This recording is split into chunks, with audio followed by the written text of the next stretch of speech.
Nós temos connosco o vice-presidente da Federação, o espírito português, Francisco Marques, que, aliás, vem acompanhado da quase totalidade da direção, exceção feita ao presidente, que está em viagem hoje do Brasil para Portugal, por motivos de saúde familiar, não permitindo que ele estivesse. Já é para nós habitual ver todos os anos Divaldo falar sobre temas tão candentes e tão procurados como nós vimos sentindo no país, no Norte e Sul, e até com alguma curiosidade que os meios de comunicação social têm demonstrado. Pena que às vezes a abordagem do tema não seja feita da forma mais correta e também pena que a esmagadora maioria das vezes as pessoas que vão falar sobre espiritismo ou quaisquer assuntos relacionados com ele não sejam pessoas, enfim, bem documentadas, bem esclarecidas e lancem às vezes nos espíritos dos menos avisados ideias incorretas e confusões. Por isso é muito importante este circuito de palestras e conferências e seminários que o Divaldo vem fazendo já há 26 anos para cá. E para nós em Viseu é particularmente agradável e sentimos-nos muito honrados e muito satisfeitos por ter todos os anos, ou sempre que é possível, ter Divaldo connosco. Ele visitou Portugal em 1967 pela primeira vez e também, desta vez, como eu já aqui disse outras vezes, ele esteve em Viseu. Numa altura em que falar de espiritismo era pouco menos do que condenatório para o fogo interno. Está para nós muito agradável receber Divaldo connosco. Podemos dizer, não é desconhecido para quem trabalha na nossa associação, podemos dizer que é um familiar que vive longe e que todos os anos vem, visita à casa que é dele, já há muitos anos, porque sentimos que ele é um dos nossos e que fala quase a nossa linguagem. Dizer, mais uma vez, a obra que ele tem divulgado por todo o mundo, eu acho que não é bem necessário. Terão aqui poucas pessoas que desconhecerão o alcance das suas palavras e principalmente das obras. Então, acho que é melhor nós prepararmos para ouvir, mais uma vez, porque sempre o ouvimos com muita satisfação e muito cheio por dentro. E ficamos sempre à espera que as palestras de 1h20 demorem 4h40, por exemplo. Mas é bom que a gente vá ouvir. E eu acho que vale a pena dizer hoje aqui outra vez. Nós estamos aqui muitos espíritas. Acho que o ambiente é quase familiar. Mas é bom que a gente diga publicamente a Divaldo que faz muita falta vir a Portugal, porque nós consideramos que Divaldo não é brasileiro. Os países que visitou, incluindo já países da antiga cortina de ferro, países de leste, divulgando o cristianismo puro, já são tantos que nós nos atrevemos a considerar que Divaldo é um cidadão do mundo, já não é mais um cidadão brasileiro. Ele está em Portugal, mas quando fala na Checoslováquia, ou na Itália, ou na Inglaterra, ele fala a mesma linguagem, que é a linguagem do cristianismo verdadeiro. Então nós vamos manifestar publicamente esta nossa posição. Divaldo é para nós, sem dúvida, a personagem indispensável para nós podermos, de alguma forma, corrigir melhor a nossa conduta e avançar para um mundo mais feliz. Não digo mais nada, digo só que estamos emocionados por mais este dia. Há um ano que não o ouvíamos, não ouvimos assim falar em público. Vamos ouvir.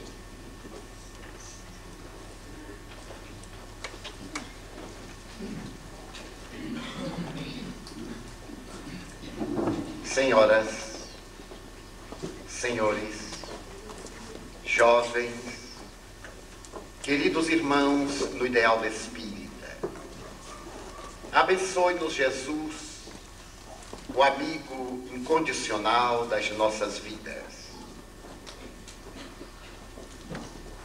Para poder entender a vida, nasceu a filosofia.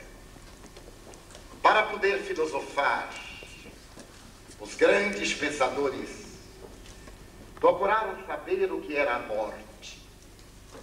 A morte sempre exerceu peculiar. Foi graças à morte, portanto, que o pensamento estabeleceu a doutrina ética de conduta, para poder ensinar ao homem a comportar-se na terra, a fim de avaliar o resultado dos seus atos depois da existência corporal. No entanto, apesar da evolução, das admiráveis conquistas tecnológicas, do advento da cibernética e da bionia, a morte permanece, para muitos, um milenário ponto de interrogação, que ainda parece não ter sido interpretada no seu sentido profundo. E não são muitos aqueles que, diante da realidade da morte, neurotizam-se.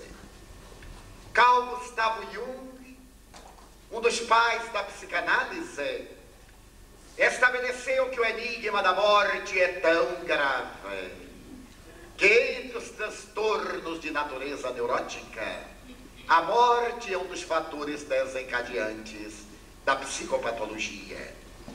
Para poder entender a morte, no entanto, deveríamos filosofar um pouco, para que nos impregnemos de uma visão de realidade e depois examinemos a questão do ponto de vista científico, utilizando-nos dos equipamentos da experiência racional, a fim de retirarmos as conclusões de natureza ético-moral religiosa.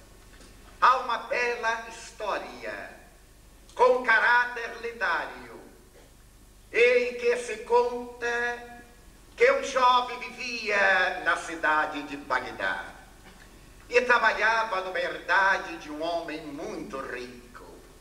Esse cavalheiro tinha como hábito diariamente mandar o seu servo à cidade, na praça, em Bagdá, para adquirir-lhe uma substância aromática de que ele se utilizava durante as horas do dia. Esse hábito se lhe tornou tão natural que automaticamente o servo dirigia-se à praça do mercado, adquiria a substância e retornava à herdade famosa, atendendo ao patrão e desfrutando de regalias. Certo dia, quando o jovem se acercou da banca onde comprava a erva mágica, ele teve uma surpresa, porque deparou-se de inesperado com a morte.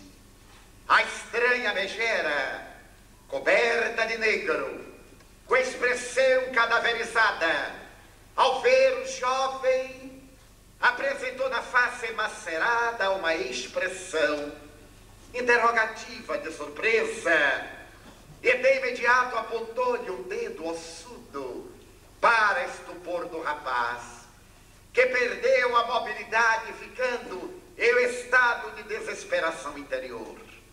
Então a morte introduziu a mão na intimidade da túnica e dali retirou uma caderneta negra, folheou-a. No instante em que ia dizer alguma coisa ao jovem, este recuperou a razão e partiu, em desabalada correria, de volta à herdade onde trabalhava. E lá chegando, acercou-se do amo e disse-lhe: Senhor, acabo de deparar-me com a morte. A trágica mensageira da destruição veio buscar-me. Tenho certeza. O seu olhar álgido, a sua presença funesta, aquela presença que me fulminou a alma, disseram-me que eu ia ser arrebatado, porém ludibrieia. Não sei quem ficou mais surpreso, se foi ela ou se fui eu. A verdade é que recuperei a lucidez e parti, porque há uma velha lenda no Alcorão que assevera: quando a morte vem buscar alguém e não o encontra, dá-lhe 10 anos de vida. Eu desejo evadir-me de Bagdá na direção da cidade de Samarra. E a morte que está em Bagdá, não me encontrando aqui, dar-me-á 10 anos. Assim que passe o perigo, eu retornarei à propriedade, trabalharei com devotamento e serei verdadeiramente o servo sem exigir nada.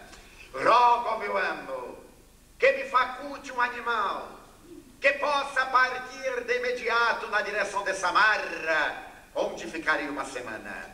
depois eu retorno, e a vida será normal. O amo, que era um homem gentil e justo, permitiu que o funcionário fosse buscar um animal veloz que cavalgou e desapareceu na curva do caminho, levantando uma onda de poeira. Ao cair da tarde desse mesmo dia, o emo foi à cidade comprar as suas ervas. E quando lá chegou, no mesmo lugar, defrontou-se com a morte. A estranha destruidora da vida olhou, e o homem, que era um estoico, disse-lhe: por que me perturbas? Esta é a segunda vez que te atravessas no meu caminho. Que desejas de mim? A morte levantou ombros magros, e agora foi ela quem falou. Por quê? A interrogação. É a primeira vez que te vejo. E asseveras que te dificultei a marcha 2 vezes já? Sim. A primeira pela manhã, quando apavoraste o meu servo e ele fugiu, desaparecendo das tuas garras. Agora venho eu e te apresentas ameaçando-me com este olhar álgido. Que desejas de mim? A morte gargalhou escarnecedora e disse: homem, há um engano entre nós. Eu não te ameaço. Encontrei-te ao acaso, surpreendo-te inesperadamente sem intenção. É verdade que pela manhã eu encontrei um jovem que, apavorado, fugiu de mim. Deixa-me contar-te. Introduzindo a mão no bolso interior da túnica, dali retirou a caderneta negra e disse: aqui está o nome do teu servo. Eu tenho um encontro marcado com ele para hoje. Mas não é em Bagdá. A minha surpresa foi encontrá-lo aqui em Bagdá. Vê bem, são 6 horas menos 10 minutos. Eu estou indo nesse momento para a cidade de Samarra, onde deverei arrebatar-lhe a alma. E Somerset Maugham, o autor dessa história de fundamento lendário, diz que a morte foi a Samarra, onde encontrou o jovem que dela havia fugido. E Somerset Maugham estabelece que essa fatalidade biológica é naturalmente iniludível. Muitas vezes nós estamos no lugar em que ela não nos vai encontrar e fugimos para cair-lhe nos braços em um lugar distante onde ela nos espera. A morte é um fenômeno paradoxal. Ela não respeita a ninguém. Adentra-se no palácio com a tranquilidade que vai a uma choça. Visita a mansão com a mesma indiferença com que vai à casa miserável. Ela adentra-se pelos tugúrios com a mesma intimidade que visita a fortuna. Mas a morte é paradoxal. Quando esperemos que numa casa ela arrebate a um velho, ela leva um jovem. Quando desejamos que leve um enfermo, ela conduz o sadio. Mas é a única regra para a qual não há exceção. Nasceu, morre, o que é, aliás, uma bênção. Imaginem, senhores, se nós pudéssemos desfrutar, embora momentaneamente, o milagre da eternidade. Na grande composição mitológica da criatura humana, vemos encontrar Ulisses, o grande herói, a que se reporta Homero, sendo motivo de amor das sereias, que ao verem-no têm inveja porque ele é mortal. Elas desejavam também ter uma vida breve, porque a imortalidade do corpo é uma coisa profundamente desagradável.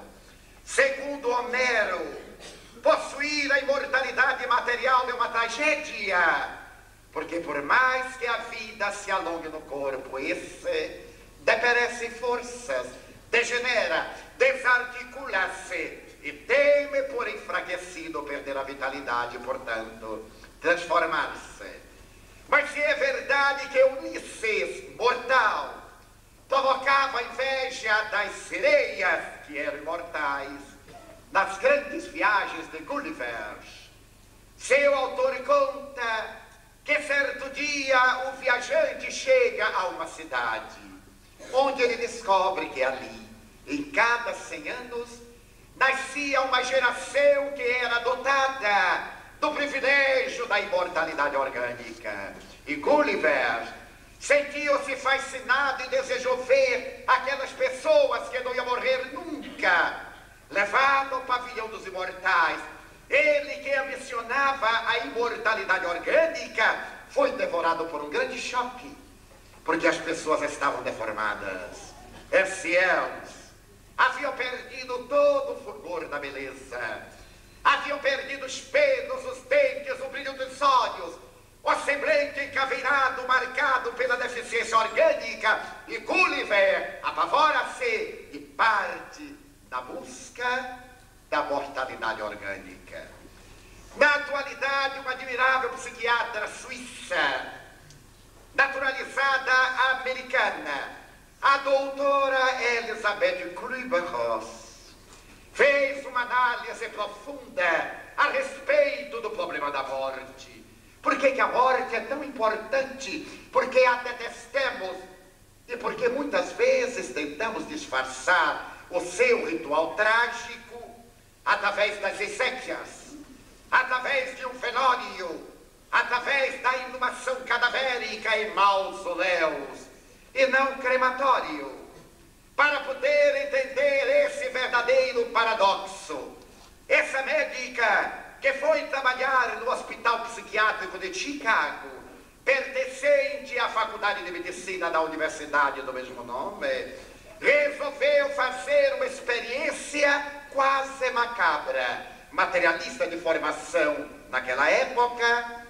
A doutora Kübler-Ross começou a perguntar-se: o que é que pensa da morte a pessoa que vai morrer? Porque é muito fácil considerarmos a morte dos outros. E chegamos mesmo a uma pessoa enlutada e dizemos e com certa indiferença: tenha bom ânimo, coragem, paciência. São palavras, porque o morto não estava vinculado emocionalmente a nós. Seria possível saber-se que é que pensa da morte aquele que está morrendo? E a doutora Kübler-Ross propôs ao diretor do Hospital de Clínicas fazer uma enquete para poder inteirar-se da problemática psicológica e psiquiátrica da morte. O americano em geral e o europeu em particular odeiam a morte e vestem-na muitas vezes de lendas e de mitos, como se isso impedisse que se apresentasse o fenômeno biológico da destruição orgânica. Quando ela apresentou ao diretor do hospital que desejava entrevistar pacientes terminais, ele disse: mas é uma loucura, doutora. Você terá coragem de perguntar a uma pessoa que está morrendo o que é que pensa da morte? Ela disse: mas isso não é questão de coragem, é uma questão de ciência. Ninguém melhor do que o paciente tem ideia do que é morrer. Por que perguntar a um sadio e não perguntar a uma pessoa em estado de aniquilamento? Claro que ele negou-lhe o direito de interrogar pacientes terminais. Durante um ano, ela insistiu, tenaz, curiosa. A morte é um desafio à vida. Temos que saber o que é que se passa durante o momento da morte e depois. O que é que acontece depois da morte? É indispensável que tenhamos informações em torno dessa realidade. Será que a morte é o fim da vida ou é o começo de uma nova vida? Com esse propósito, a doutora Kübler-Ross conseguiu que o diretor lhe franqueasse entrevistar uma senhora que era portadora de um cancro terminal. Ela estava com metástase generalizada. Encontrava-se na terapia intensiva. E a doutora disse: teremos que a levar ao anfiteatro da Faculdade de Medicina. E diante dos meus alunos, eu quero perguntar o que é que ela pensa da sua própria morte. Isso produziu um verdadeiro impacto, um escândalo. Mas o diretor aqueceu. E diante de 400 jovens doutorandos, A paciente, uma dama de 72 anos, estava no processo mortis. Quando a doutora Kleber Rossi lhe perguntou, na maior naturalidade, o que é que você pensa da sua morte? A senhora teve um choque. E a médica lhe disse, você tem o direito de não responder. Mas se você desejar realmente dizer o que pensa, eu lhe farei perguntas muito honestas e muito cruas. Está disposta a dar um depoimento para as gerações futuras? Como não, doutora? Eu estou disposta. O que é que você pensa da sua morte? Não penso nada. Penso que morrer é muito desagradável. Se você, por acaso, agora que vai morrer, pudesse voltar à juventude, o que é que você faria de maneira que não tenha arrependimento neste momento? Qual é a coisa mais desagradável que você constata agora? Quanto tempo você vai ter de vida? Doutora, algumas horas, breves dias, no máximo uma semana. De que se arrepende? A resposta foi estarrecedora. Arrependo-me de não haver amado. Eu sempre achei que me não amavam, mas eu era quem a ninguém amava. Egoísta. Casei-me 3 vezes, divorciei-me 3. Estive em vários empregos, em várias atividades. Saí de todos eles. Eu dizia que os outros não me amavam. Agora eu constato, era eu quem não amava a ninguém. Eu desejava que me amassem, isto é, que atendessem aos meus caprichos, às minhas exigências, mas eu não atendia a ninguém. Arrependo-me porque me parece que a verdadeira felicidade é amar. E eu perdi os melhores anos da minha vida reclamando, exigindo, apresentando queixas. Eu arrependo-me de não haver amado quanto devera. E se a senhora tivesse 1 mês de vida, o que é que a senhora gostaria de fazer? 1 mês de vida. Como 1 mês de vida é muito tempo para quem não tem nada. Se eu tivesse 1 mês de vida, eu gostaria de amar. Eu gostaria de olhar as flores, o desabrochar das rosas, levantar-me pela manhã, acompanhar o sol, caminhar descalça no jardim úmido, viver a família, aproveitar a convivência do meu lar. Se eu tivesse 1 mês de vida, mas é tarde demais. Morreu no dia seguinte. A doutora Kleber Rossi documentou toda a experiência e teve a oportunidade agora de entrevistar uma segunda paciente. Era uma jovem de 21 anos de idade. Esta jovem, Miriam, era enfermeira diplomada.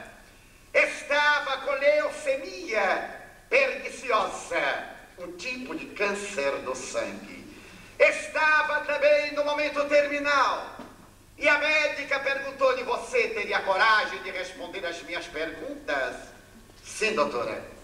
Eu vou morrer. Então eu desejo que a minha morte seja útil a quem vai viver, porque eles também vão morrer.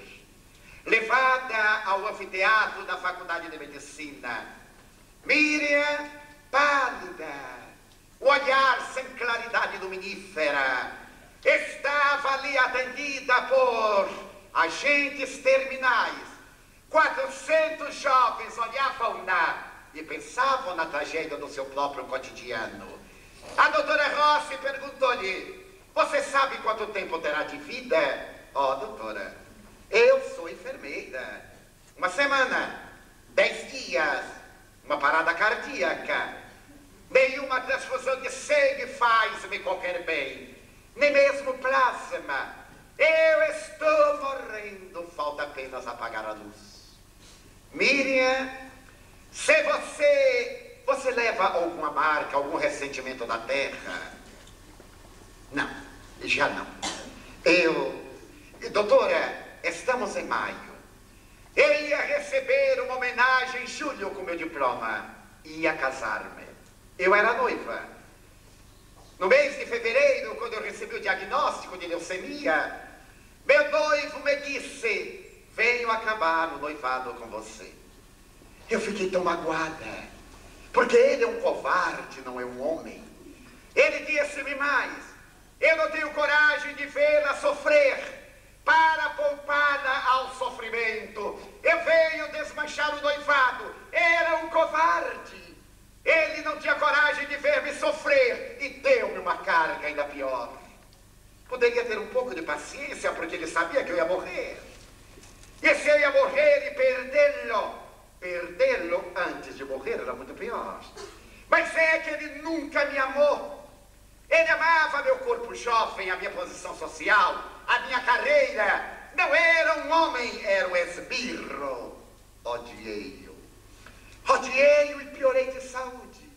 Mas agora já não sinto mais nada. Foi muito melhor assim. Pelo menos eu não levo saudades. Miriam, se você tivesse um mês de vida, o que é que você gostaria de fazer? Um mês de vida? Ai, não dava. Um mês de vida. Se eu tivesse um mês de vida, eu gostaria de amar. Eu gostaria de dizer ao mundo: é bom viver. Eu gostaria de dizer à natureza: abençoa-me. Eu gostaria de despertar cedo, caminhar descalça na grama úmida, beijar os botões de rosa que o sol faz desabrochar. Se eu tivesse um mês de vida, eu gostaria de brincar com meus sobrinhos. Eu gostaria de ver meus sobrinhos comendo sorvete de chocolate e sujando as visitas, só para ver minha irmã muito preocupada, desculpando-se. Se eu tivesse um mês de vida, eu iria dizer aos meus colegas enfermeiros e médicos: sejam mais humanos. Eles às vezes são tão profissionais, tão indiferentes. Nós somos quase cobaia, pelo menos nos Estados Unidos. Eu gostaria de dizer-lhes: dialoguem conosco. Nós somos gente. Não somos apenas um paciente que está morrendo. Que custa o enfermeiro dizer: quer que abra a cortina, quer que abra a persiana, quer que coloque uma flor aqui, quer que levante a almofada, quer que erga a cama, sorri. Eles são tão profissionais. Chegam, aplicam injeção, tiram a pressão, tomam o pulso, olham, veem, são ótimos, mas são robôs. Eu gostaria de dizer-lhes: sejam humanos. Um dia vocês serão pacientes e vão ver quanta falta faz a palavra de um amigo. Chegar e perguntar: foi melhor essa noite? Pois tenho-lhe uma história para contar. E em 2 minutos dizer uma coisa jovial. Afinal, não é pedir muito. Na minha condição de enfermeira, eu pedir-lhes-ia que fossem humanos, apenas isso. Mas eu vou morrer. Talvez eu não tenha tempo. Eu estou morrendo, doutora. Miriam, o que é que você gostaria agora que vai morrer? Seu médico me disse que você terá no máximo 4 dias de vida. O que é que você gostaria? Eu gostaria de morrer em casa. O hospital é tão frio. Ali tudo é tão indiferente, a gente morre. Vai levado para a capela, depois a necrópole. Eu gostaria de morrer em casa, tendo minha mãe segurando minha mão e dizendo: Pai nosso que estais nos céus. Eu gostaria que ela me dissesse: vá, minha filha, vá em paz. Eu irei depois. Espere por mim. Ah, doutora, mas eu não posso. Eu estou aqui na terapia intensiva, na utilidade terapêutica final. Eu não posso. E começou a chorar. A médica cariou-lhe os cabelos em madeixas negras encaracoladas, sorriu e no dia seguinte conseguiu transferi-la para casa. Montou no seu quarto uma sala de terapia intensiva, transferiu-a e foi visitá-la. Miriam estava quase morrendo, sem vitalidade pelo câncer leucêmico, mas ela agradeceu em palavras débeis. A médica entrou com 2 caixas de sorvete de chocolate, deu às crianças. E quando as crianças estavam tomando sorvete, ela abraçou-as e sujou-se. A mãe das crianças disse: meu Deus, que crianças terríveis. Miriam sorriu de ver o embaraço da irmã. A médica ergueu-a, levou-a ao jardim para que ela pisasse a terra úmida e visse o desabrochar da rosa. Mas Miriam não morreu no outro dia, nem no terceiro. E no quarto dia, quando a médica passou por uma banca de revistas, teve um grande choque. Lá estava a revista Life, a segunda maior tiragem do mundo. A mais importante era, na época, as seleções do Reader Digest. A doutora havia contratado Life para poder filmar, fotografar, fazer uma entrevista enorme para publicar em caráter mundial a experiência pré-morte. Mas aquele era um furo jornalístico tão importante que o diretor antecipou. E na capa estava o rosto de Miriam. Eles filmaram através do espelho de fundo falso na sala do anfiteatro. Quando a médica viu, ficou apavorada. Podia ser que a revista chegasse à casa de Miriam e Miriam ficasse magoada. Pegou uma revista, correu-lhe à casa e quando lá chegou a jovem, estava quase no delírio final. A médica lhe perguntou uma última questão. O que era que você mais desejava ser quando estava sadia? Ela teve um brilho nos olhos e disse: o que mais eu desejava ser era modelo fotográfico. Eu sou magra, eu tenho 1,78 m. Então eu daria um ótimo modelo fotográfico, um manequim, mas eu me dediquei à enfermagem. Miriam, tenho uma surpresa. Eu consegui que você fosse fotografada. Abriu a revista, a jovem olhou e disse: doutora, por que você não me avisou? Não pude, Miriam. Isso era para ser publicado depois da sua viagem. Mas traíram-me. Você é capaz de me perdoar? Não, senhora. Eu não a perdoo. Perdoe-me, Miriam. Eu não tive a intenção. Mas, doutora, você me poderia ter avisado. Para quê, Miriam? Olha que fotografia horrível. Tirarem a minha fotografia sem pentear o cabelo, doutora. A senhora sabe que a coisa mais importante de uma mulher é o cabelo. Tirar uma fotografia sem estar penteada. Então a doutora Rossi sorriu e disse-lhe: veja esses olhos que contemplam a imortalidade. Miriam olhou e apagou o sopro da vida diante da sua fotografia em 14 páginas da revista Life. A doutora Kliber Ross prosseguiu na sua investigação por 10 anos e publicou um livro notável que se chama Morte, Fim da Evolução Biológica, e que ela estuda os processos mortes, criando uma doutrina que deu o nome de Thanatologia, porque a palavra Thanatos, em grego, significa morte, o estudo da morte para tornar a nossa morte mais digna.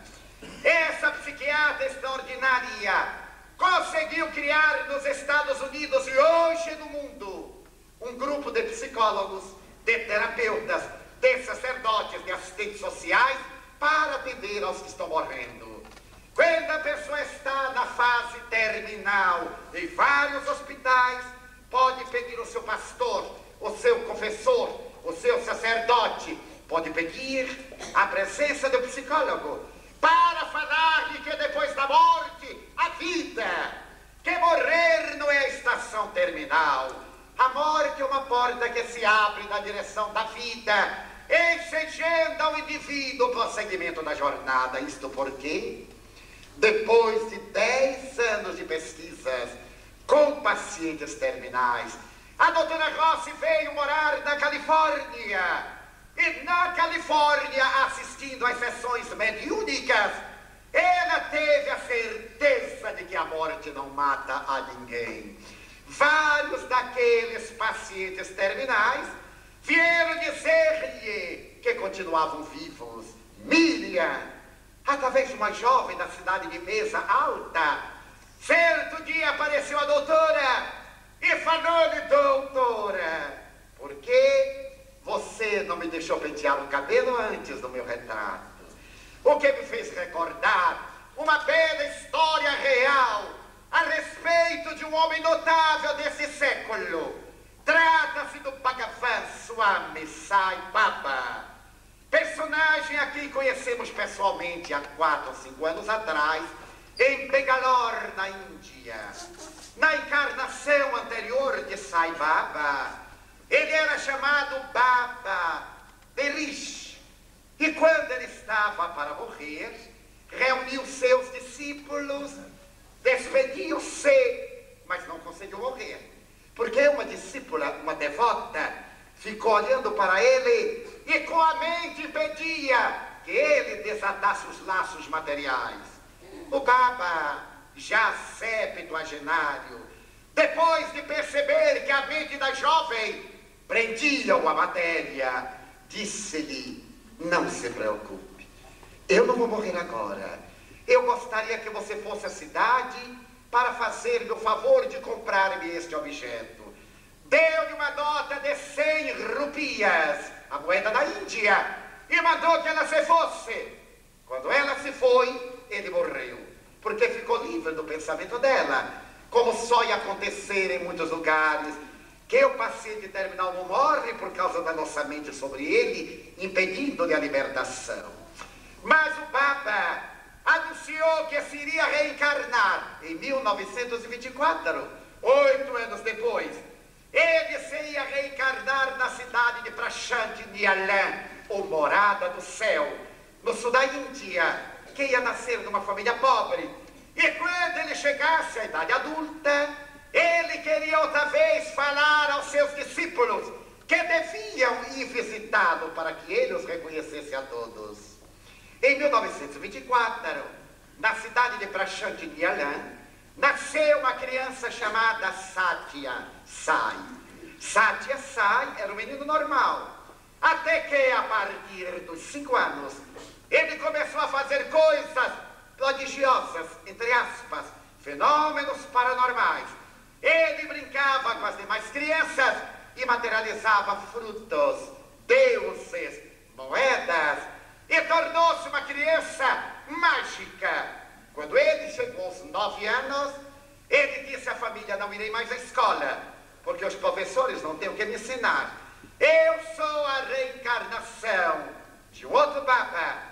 Eu morri no ano de 1916. A família, que não acreditava na reencarnação, porque era muçulmana, reagiu. E ele disse: pois eu irei pelo mundo procurar os meus discípulos. E saiu. Voltou, a notícia correu o mundo, ele começou a realizar fenômenos paranormais admiráveis, e em breve os antigos discípulos e devotos vieram conhecê-lo. Quando chegavam, dizia: fulano, Beltrano, descrevia-lhes o caráter, falava de muita coisa, e quando esses discípulos retornavam, aquela devota asseverava: não acredito. Meu Baba, meu mestre, Deus reencarnou mais. Ele é Deus, ele não reencarna mais. Eu me recuso. Passaram-se os anos, passaram-se ainda mais anos. Quando ele completou 50 anos, ela era uma mulher de quase 80 e recusava-se a reconhecer em Sai Baba, aquele Baba com quem ela havia privado. Mas ele hoje já era mundialmente conhecido. E um dia, no dia 8 de fevereiro, que é dedicado à deusa Shiva, ela resolveu ir a Prashanti Nialan para desmascará-lo. E diante de uma multidão de 60.000 pessoas, ele apareceu à sacada da sua residência e, olhando a multidão, ele disse: desejo que venha ter comigo fulana de tal, que aí está. Ela teve um choque, atravessou a multidão com dificuldade, subiu a escadaria, veio até ele, e quando ela chegou, ele sorriu e disse-lhe: você não acredita que eu seja o seu Baba? Não, não acredito. Então dê-me o troco das 100 rupias que eu lhe entreguei antes de morrer para você fazer uma compra. Ela rendeu-se. porque ninguém sabia, daquele momento em que ele mandara que ela fosse à praça, adquirir-lhe o produto. E ela o adquiriu, mas não lhe pôde dar o troco. O que foi para mim uma coisa surpreendente. Já imaginaram os senhores se nós pudermos cobrar dívidas de outra encarnação? Voltarmos para os devedores e dissermos: quero a minha herança que você jogou fora. Eu desejo a minha esposa com quem você se casou indevidamente. Então nós teríamos uma mudança total de comportamento social. Mas era exatamente o que a doutora Kübler-Ross encontrou quando Miriam lhe disse: doutora, você não me deixou pentear o cabelo. Era evidência. A doutora Kübler-Ross tornou-se espiritualista, saiu pelo mundo a divulgar a certeza da imortalidade da alma, não na sua condição de religiosa, na sua condição de psiquiatra, de psicoterapeuta, de uma mulher que vem lidando com a morte há 45 anos de experiências de laboratório, provando a continuação da vida depois do fenômeno biológico da morte. Mas se é fascinante a experiência da doutora Elizabeth Kübler-Ross, merece considerarmos a obra grandiosa de Allan Kardec.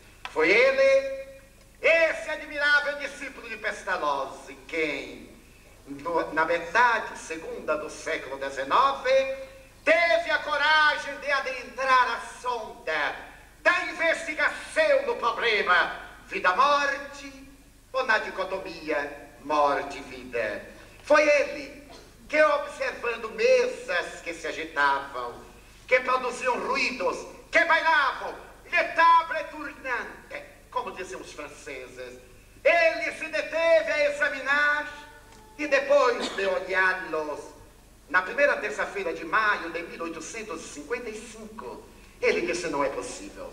É uma fraude, porque a mesa não tem cérebro, a mesa não tem nervos. Como é que a mesa pode pensar? Faziam-se perguntas e a mesa respondia através de sinais. Ou alguém ia falando o alfabeto e na letra que a mesa desejava, ela produzia o estalido, levantava-se com uma das 3 patas. Era chamada mesa pé de galo, uma mesa redonda, com uma haste central e 3 patas. Ela batia, ela produzia estalido. As respostas eram lógicas. Então o professor Rivaio, que é o seu nome, Hipólito Denizar Rivaio, Hipólito Leão Denizar Rivaio, ele disse: não é possível, porque a mesa não tem cérebro, logo ela não pode pensar. E perguntou-lhe: como é que você, sendo um objeto destituído de cérebro e de nervos, responde de uma forma lógica? Como é que você pensa? E a mesa, através de sinais, disse: mas não é a mesa que pensa, somos nós, as almas dos homens que viveram na terra, somos nós quem pensamos. A mesa é um objeto de que nos utilizemos para fazer chegar a nossa voz até os senhores. Ele ficou surpreso, porque era dialético. Ele havia lido as obras de Herbert Spencer, ele acompanhava o desenvolvimento das investigações de Charles Darwin a respeito da evolução, que seria publicada em 1857 em Londres. Ele acompanhava o materialismo filosófico, porque ele nasceu no lar católico, foi educado por um protestante e tornou-se livre pensador. Uma postura intelectual de alguém que está atrás de fatos. Ele começou a pensar e deu-se conta se a mesa era um instrumento muito lento, poderia eliminá-la. Não creio, senhores, que ele foi ingênuo. Ele levava perguntas em envelopes lacrados, feitas por outras pessoas de diversas cidades, colocava sobre a mesa e a mesa dava a resposta à pergunta. Abria-se o envelope e lá estava. Ele falava 5 idiomas e escrevia-os. Inclusive, quando estava morrendo em 69, ele estava estudando português, porque ele se correspondia no Brasil com Luiz Olímpio Teles de Menezes em 1865. Então, ele fazia perguntas em alemão, porque ele estudou em Verdun, com Pestalozzi, traduziu Fenelon, uma bela tradução, elogiada pelo próprio Pestalozzi. Ele fazia perguntas em inglês, em alemão, em latim, e os espíritos respondiam no idioma em que a questão era apresentada. Ele resolveu tirar a mesa e teve uma ideia. Pegou uma cesta de vime, colocou um cordel, um lápis, para que a pessoa colocasse o dedo. Então aquele objeto flutuava no ar, escrevia no quadro, ou colocando o lápis na ponta do cordão, escrevia com mais rapidez, como se uma mão tivesse ali a segurar o mecanismo da escrita. Ele inteligentemente deu-se conta que a mensagem vinha através de um fluido nervoso, deu uma energia da pessoa. Ele eliminou a cesta, colocou o lápis na mão e as mensagens passaram a ser rápidas, psicografia, escrita da mente ou do psiquismo. Graças a isso, ele coletou as informações e publicou-as. No dia 18 de abril de 1857, o Livro dos Espíritos data do nascimento do Espiritismo. Nessa obra de filosofia, que é resultado da sua experimentação de laboratório através da mediunidade, Allan Kardec, o pseudônimo do professor Rivaio, dá-nos uma ideia do que é a vida depois da morte, demonstrando que não há um inferno, onde deveremos debater-nos como na montanha de Sísifo, ou no tonel das Denaidas, ou nas expressões mitológicas das chamas eternais. Nem o céu de aposentadoria compulsória, de inutilidade, onde a gente vai ver anjo tocando harpa até não acabar mais. Neste mundo de leis e de progresso, onde Jesus disse, meu Pai até hoje trabalha, e eu também trabalho, o repouso, a inutilidade não tem lugar para vigiar. Allan Kardec veio nos dizer que existe o mundo real, que é o mundo espiritual. O mundo físico é uma cópia. E isso é notável, porque ele antecipou a física quântica cerca de 50 anos. Quando apareceu a teoria dos quanta, apresentada por Max Planck, mais tarde confirmada por Bohr e pelos chamados sábios da escola de Copenhagen, ele dizia que vivemos no universo de ondas, de mentes, em um universo em que o que nós vemos não existe. E o que nós não vemos existe. É a teoria quântica. A matéria é uma condensação da energia, não é uma coisa real. A energia resfria-se, aparece a matéria. A energia desagrega-se, volta à energia primitiva. É o conceito einsteiniano. Perguntaram-lhe a Einstein, e o que é o homem? Notem que definição notável. O homem é um conjunto eletrônico dirigido pela consciência. Teoria absolutamente espírita. Quando Allan Kardec pergunta aos espíritos nobres na questão 23 do Livro dos Espíritos, o que é o espírito? É o princípio inteligente do universo. E na questão 72, habita o mundo espiritual fora das dimensões materiais, preenche os espaços. O mundo real é o mundo do espírito. O mundo físico é o mundo transitório. Aliás, Buda, o príncipe Siddhartha Gautama, já falava que nós vivemos no mundo impermanente. Tudo é impermanente. Por mais que desejemos que tenha estrutura. Quando nós começamos a falar, há 48 minutos atrás, nós éramos um tipo de corpo. 48 minutos depois, a pessoa que vos está falando já não é a mesma. Porque em cada segundo morrem 30 milhões de glóbulos vermelhos no meu aparelho circulatório. E no vosso também. Daí todos nós vamos morrer um dia, graças a Deus. Mas em cada 15 minutos, uma 10ª parte do nosso corpo morre. e nasce uma 10ª parte. Em cada 7 horas, nós somos apenas 1/5 daquilo que éramos. E em cada 7 anos, nós somos inteiramente novos, com exceção dos neurônios cerebrais, que segundo alguns fisiólogos cerebrólogos, eles não se renovam nunca. Quando morrem os neurônios, os neurotransmissores, eles não se refazem. Mas há uma corrente que diz que sim, através das diedrites, as árvores, e que os terminais de comunicação se multiplicam e substituem os neurotransmissores. Mas fiquemos que eles não se multiplicam. Em cada 7 anos, nós somos um corpo inteiramente novo. O que é que vale dizer que uma pessoa de 70 anos já teve 10 corpos e não notou? Bem, notou sim. As unhas ficam mais fracas, o cabelo fica mais fino, muda também de cor. Mas graças às tintas nós também mudamos de cor. É a nossa vingança. Os ossos ficam mais frágeis. Nos homens, os pelos crescem com mais celeridade. Nas mulheres, eles ficam mais quebradiços. São sintomas da morte das células, do enfraquecimento do tônus vital, até o momento em que essas células não se repetem mais e advém a morte ou libertação. Morrer é libertar-se. Coube ao espiritismo provar que ninguém morre. A morte é um veículo que nos leva a um outro estado vibratório. O mais são superstições. Eu tenho visto morrerem dezenas de pessoas diante dos meus olhos, ajudo-as.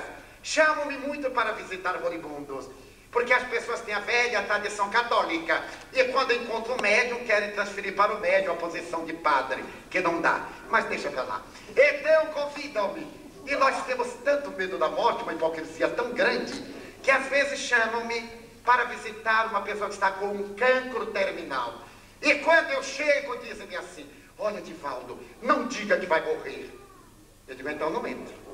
Porque se a pessoa me perguntar, eu digo que sim. Porque vai. Eu vou morrer quanto mais os outros.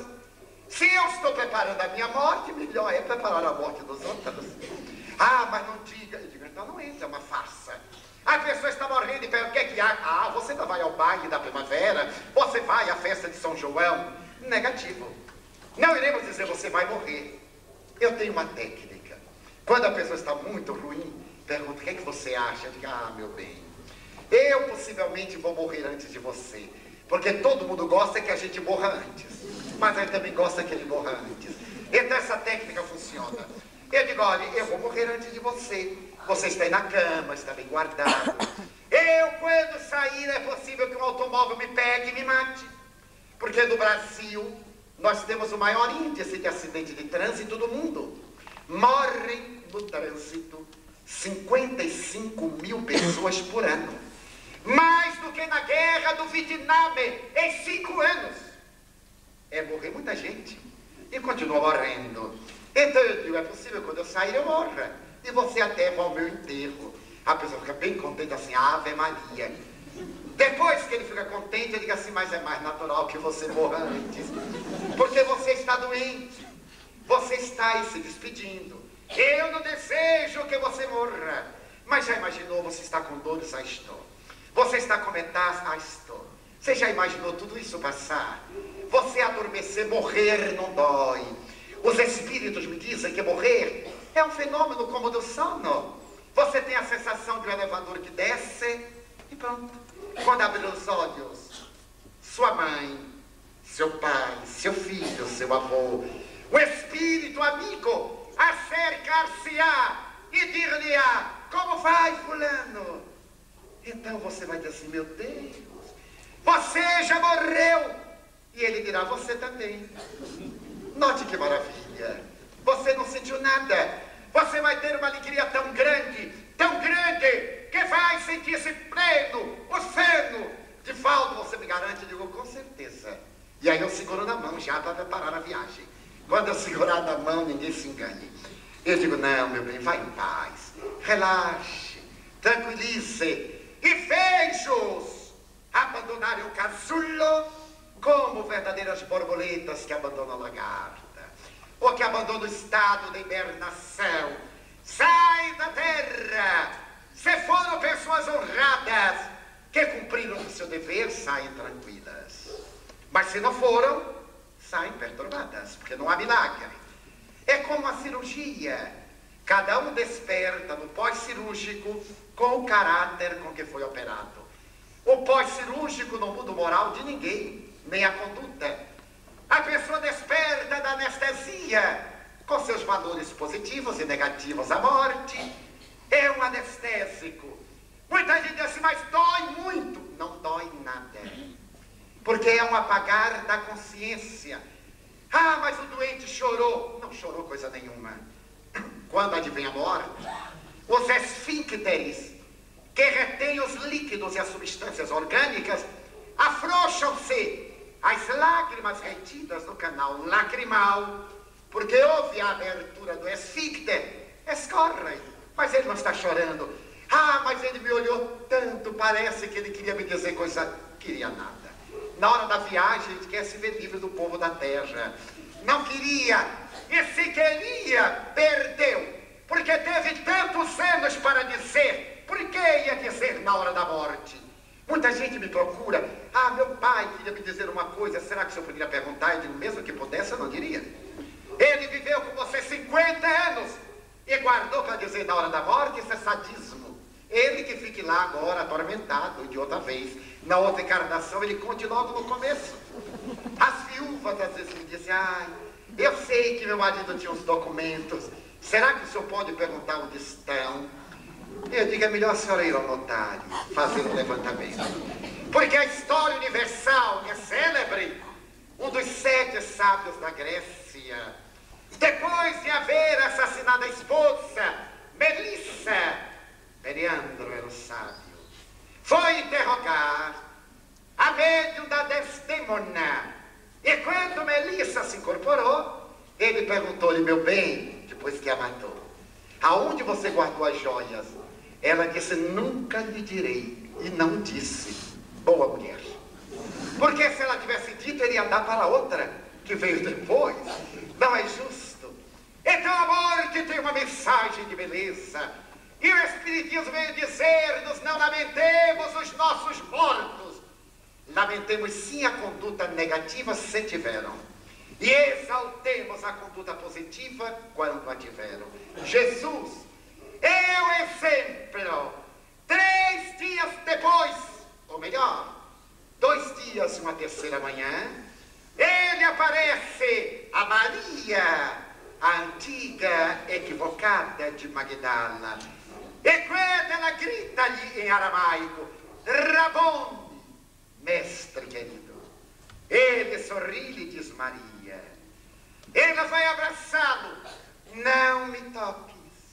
Ainda não estive com meu pai. Mas vai e disse-lhes que eu estou vivo.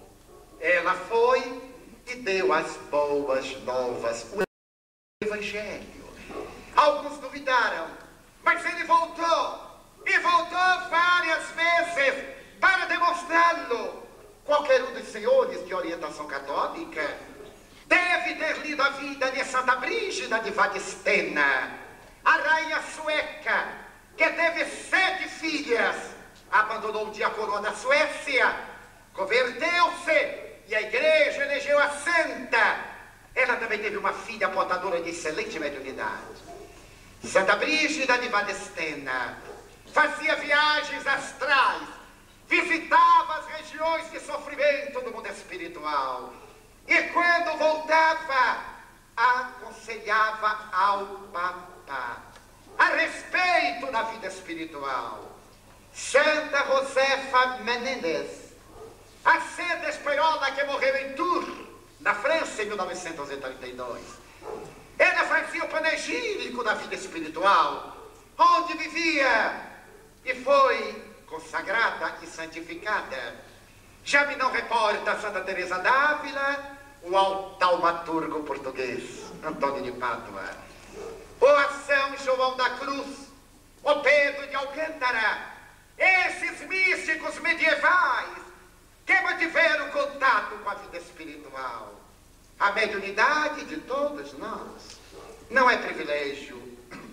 Faculta-nos entrar em contato com a vida, após a vida. Mas qual é o sentido de saber que a vida continua? É um sentido filosófico, moral, de ordem religiosa. Tendo a certeza do depois, preparar-nos-emos para lá. Teremos uma conduta compatível àquilo que vamos viver. Muitas vezes a pessoa me diz, olha, eu estou passando uma dor, bem-aventurada a dor. Você está resgatando para ser feliz. Mas eu queria ser feliz agora, mas não será. Porque há leis. Se eu disser a uma macieira, quero um fruto maduro agora, é baldado esforço. Porque há um ciclo vegetativo para amadurecer o fruto. É a parábola da figueira estéril a que se refere Jesus. Então as nossas dores têm um sentido. Se estamos chorando, se estamos sofrendo, preparemos-nos para nos libertarmos dessa aflição. Nós seremos felizes depois, aqui na terra. E depois, quando desencarnarmos, programando uma reencarnação feliz. Eu tive a aventura de conhecer pessoas há 40 anos atrás que morreram e que agora estão reencarnadas. Entre muitas, para concluir, eu conheci um jovem paralítico. Ele tinha o corpo retorcido e, para evitar escaras no atrito da pele dos ossos, a mãezinha fez 32 pequenos travesseiros que colocava nas dobras do corpo e vestia de uma malha, porque ele media 4 palmos meus. O rosto era normal e ele todo engurgitado e retorcido. Foi um acidente de parto. Acidente entre aspas, foi ali kármica. Mas era de uma inteligência brilhante. A mão direita era paralítica, a esquerda ele movia. Aprendeu a escrever. Colocava a caneta na mão direita paralítica e com a esquerda ele acionava. Aprendeu o português, o francês, o inglês, o esperanto. Essa magnífica língua internacional de Lázaro Ludovico Zamenhof. Ele escrevia em tinta verde em homenagem à língua da esperança. Tornamos-nos amigos. Eu fui visitá-lo em uma cadeira que ele desenhou. Ele era empurrado na rua por um anão. Era amado. Ele criou um educandário da cidadezinha no interior do Brasil e me disse, Divaldo, eu vou morrer já. Eu tenho 28 anos. Na próxima encarnação, eu virei saudável para dirigir o meu ginásio. Então eu quero que você lance a pedra fundamental do meu ginásio. Lançamos. Este jovem teve o mal de Hansen, lepra. Numa das vezes que eu fui, em 1958, quando eu fui abraçar, ele disse, não me abrace, eu estou leproso. E eu disse, que bom, eu também sou leproso. Aos leprosos do corpo e aos leprosos da alma. Só que a sua lepra está de saída e a minha está de entrada. Um dia ela vai sair, abracei-o. Porque nós visitamos os leprosários. O contágio é remoto, mas é superstição. Fiquei com ele uma noite inteira, porque eu fico apenas um dia, 2 em cada cidade. Conversamos. Sabe, senhores, ele ficou bom e morreu de gripe, com 30 anos de idade. Pois muito bem, passaram-se 12 anos. Eu não voltei à cidade por falta de tempo. A família convidou-me depois para retornar à cidade, já que o ginásio estava funcionando. Chama-se Ginásio Esperança. E quando eu cheguei com os amigos que me conduziram de automóvel, estávamos sentados na sala, quando veio uma criança de 4 anos, um guri, um miúdo, correndo, chegou-se até mim e gritou, olá, Divaldo. Eu era mais jovem, uns 30 anos. Eu sorri e disse, olá, como é seu nome? João. Ah, seu nome é João? É João. Divaldo, você não lembra de mim? Mais ou menos. Como é que você quer que eu me lembre de você? Eu sou Joãozinho, Divaldo. Joãozinho, lembra que eu falei que eu ia tomar conta do ginásio? Meus senhores, eu não caí da cadeira porque estava sentado. Eu olhei para aquele pirraio e disse, naturalmente alguém contou. Mas aí eu me lembrei de uma conversa íntima que eu tive com ele, que ninguém sabia. A conversa foi essa. Estávamos os dois pela madrugada, quando eu lhe perguntei, João, qual é a coisa que mais magoa você? Ele disse, Divaldo, não é mágoa. A coisa que mais me dói é que ninguém nunca me amou. Eu nunca inspirei amor. Eu digo, como? E nós que amamos você, sua mãe, seu pai, eu que o amo, eu o adoro. Ele disse, não é isso. Eu entendi, é claro. Não é isso, Divaldo. Eu inspiro compaixão, piedade, ternura. Mas eu nunca inspiraria uma mulher a me amar. Eu olhei para ele, as lágrimas correram-lhe, e eu lhe disse, será por pouco tempo, João. Quando você voltar, eu espero ser padrinho do seu casamento, está bem? Ele disse, olha lá, Divaldo, dívida se transforma e você terá que cumprir. Eu disse, prometo. Quando esta criança chegava, 12 anos depois, eu tive a conversa com ele quando ele estava com lepra, 2 anos antes dele morrer de gripe. Agora se passaram 10. Ele virou para mim e disse assim, 4 anos. Duvida? Pois olha, Divaldo, eu estou andando. E agora uma mulher vai me amar. Você vai ser o padrinho. Eu digo, já estou contratado. Serei seu padrinho. Ele está agora com 30 anos, dirigindo o ginásio dele. Bom, casado, e eu fui ao casamento, é claro. Então, na hora do casamento, se viu. Ele se me acercou, me deu um grande abraço e me disse, pois é, já não inspiro compaixão. Eu tenho a plenitude. Ele disse, meu filho, Deus te abençoe. E disse comigo, ó Senhor da vida, que bênção é a própria existência colorida. Morrer é fenômeno natural. Preparemos-nos para a morte como nos preparamos para o amanhecer. Diariamente deitamos-nos sem ter a certeza que vamos despertar, porque muita gente morre à noite. É natural que nós nos preparemos para o grande dia. E a pensar dos nossos atavismos e temores, a ciência espírita, com as suas consequências filosóficas, éticas, morais, religiosas, vem nos conclamar a valorizar a vida. Enquanto estivermos no corpo, vivemos, abençoemos a vida, não nos queixemos tanto. Há tanta coisa maravilhosa para agradecer. Nós temos tantas dádivas para viver. Pelo menos agora, digamos assim, ó Senhor Deus, eu quero dizer-te que a vida para mim é bela e é consentida. Muito obrigado, Senhor, pelo que me deste, pelo que me das. Muito obrigado pelo ar, pelo pão, pela paz. Muito obrigado pela beleza que os meus olhos veem no altar da natureza. Olhos que fitam o céu, a terra e o mar, que acompanham a ave ligeira que corre fagueira pelo céu danil e se detém na terra verde, salpicada de flores em tonalidades mil. Muito obrigado, Senhor, porque eu posso ver, meu amor. Diante da minha visão, eu descubro na terra os cegos, que sofrem da escuridão, que tropeçam na multidão e que andam na solidão. Por eles eu oro, aqui eu imploro comiseração, porque eu sei que depois desta vida, na outra lida, eles também enxergarão. Muito obrigado pelos ouvidos meus, que me foram dados por Deus, ouvidos que ouvem o tamborilar da chuva no telheiro, a melodia do vento nos ramos do salgueiro e as lágrimas que choram os olhos do mundo inteiro. Ouvidos que ouvem a música do povo que desce do morro na praça a cantar, a melodia dos imortais que a gente ouve uma vez, não esquece jamais. Pela minha faculdade de ouvir, pelos surdos eu te quero pedir. Eu sei que depois desta prova, na vida nova, eles voltarão a sentir. Muito obrigado, Senhor, pela minha voz.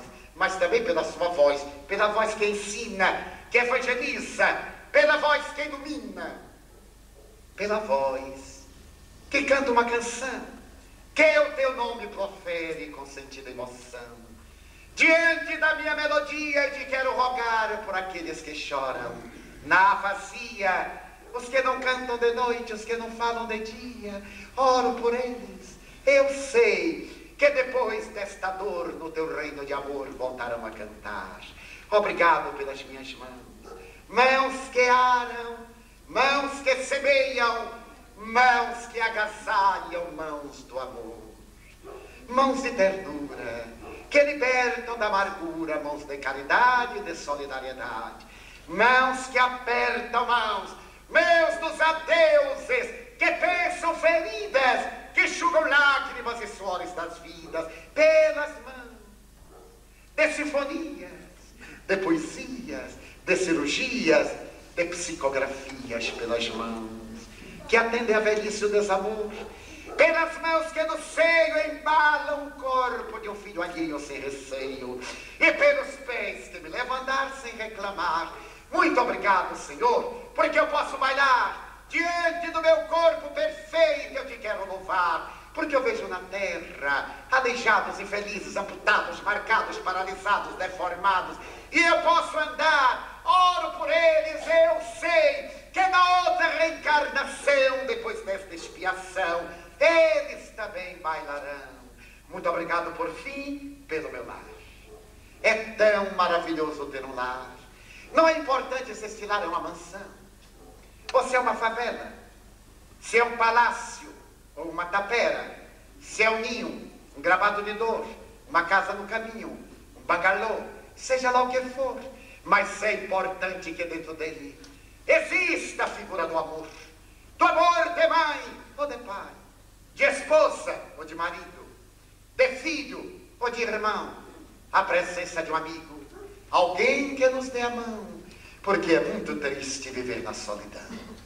Mas se eu a ninguém tiver para me amar, nem um teto para me agasalhar, uma cama para deitar, nem aí reclamarei, nem a morte temerei. Pelo contrário, eu direi: obrigado, Senhor, porque eu nasci. Muito obrigado, porque creio em Ti. Pelo Teu amor, obrigado, Senhor.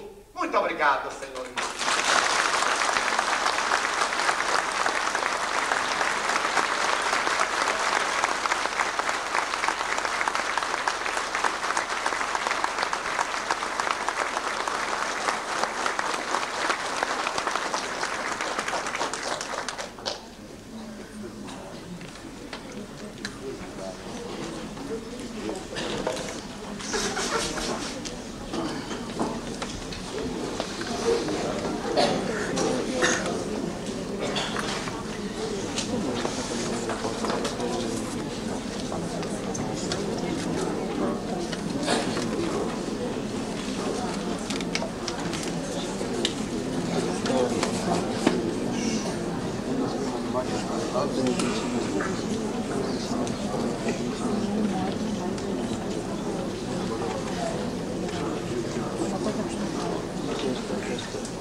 Nós pedimos então mais uma vez a vossa atenção. Divaldo seguidamente irá responder às perguntas que lhe foram feitas e será uma oportunidade única para consolidar, enfim, os conhecimentos em matéria de espiritismo. Compreendemos que é muito importante Divaldo em Portugal e nós, Federação Espírita Portuguesa, congratulamos-nos pela vossa presença neste pavilhão. Estamos aqui com uma missão que é muito importante, não sob o ponto de vista proselitista, porque o Espiritismo não procura ganhar adeptos, simplesmente mostrar e demarcar-se, de uma vez por todas, das crendices e das confusões que habitualmente se fazem em seu nome. Quisemos também deixar-vos aqui, pela mensagem de Divaldo Franco, as excelências do Espiritismo enquanto doutrina e enquanto consoladora, na medida em que, representando o cristianismo na sua pureza, faz apelo a que o homem se converta e interiorize os princípios que o Cristo nos deixou há 2000 anos. Como filosofia de vida, ela procura simplesmente ensinar a viver bem com a consciência tranquila. Queremos, entretanto, também lembrar-vos que, para saber mais do movimento espírita português em Portugal, temos um órgão informativo, que é a Revista de Espiritismo. Através dela, e segundo a própria crítica de Divaldo, que a aponta como uma das 3 melhores revistas do mundo, podemos considerar e encontrar artigos, elementos que servem bem para ilustrar a qualidade do espiritismo que se faz no nosso país e que é, igualmente, um dos mais importantes movimentos do mundo.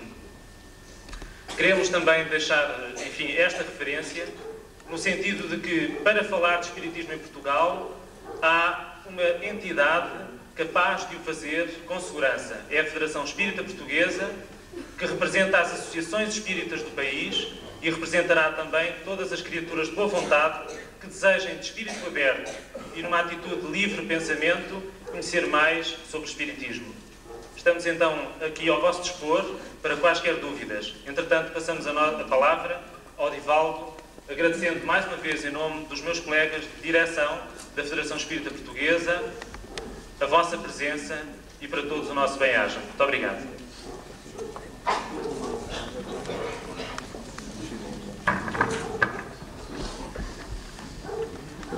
Sou um jovem espírita que namora com uma jovem que não acredita em Deus, nem sequer aceita falar sobre qualquer destes assuntos. Como será possível uma união destas? Se você gosta da jovem, não deve ser importante aquilo que a jovem acredita ou não acredita. Ela tem o direito à sua liberdade de pensar como você. Se pretende casar-se, porém, deve colocar isso em termos muito claros. Ela não interfere na sua vida religiosa e você não interfere na sua vida séptica. Não é necessário que as pessoas convivamos sempre com as mesmas ideias, mas que tenhamos a altura moral de respeitar o que pensa o outro, sem a presunção de impor ao outro aquilo que é nossa ideia. Ela continua com materialismo, mas o essencial é que seja boa esposa, boa mãe, boa companheira, e que respeite você ser um bom espírita, um bom cidadão, um bom religioso. Esta seria a ética. Mas se você pretende ter um lar em bases cristãs, já começou errado. Porque você escolheu exatamente uma pessoa que ele vai criar, provavelmente, alguns embaraços. Porque o problema será quando nascerem os filhos. Ela irá permitir que você os leve ao centro espírita, ou você irá ceder para que eles sejam materialistas? São perguntas que só você mesmo pode responder. Medite e decida, como tem um programa por aí. Você decide, mas medite antes.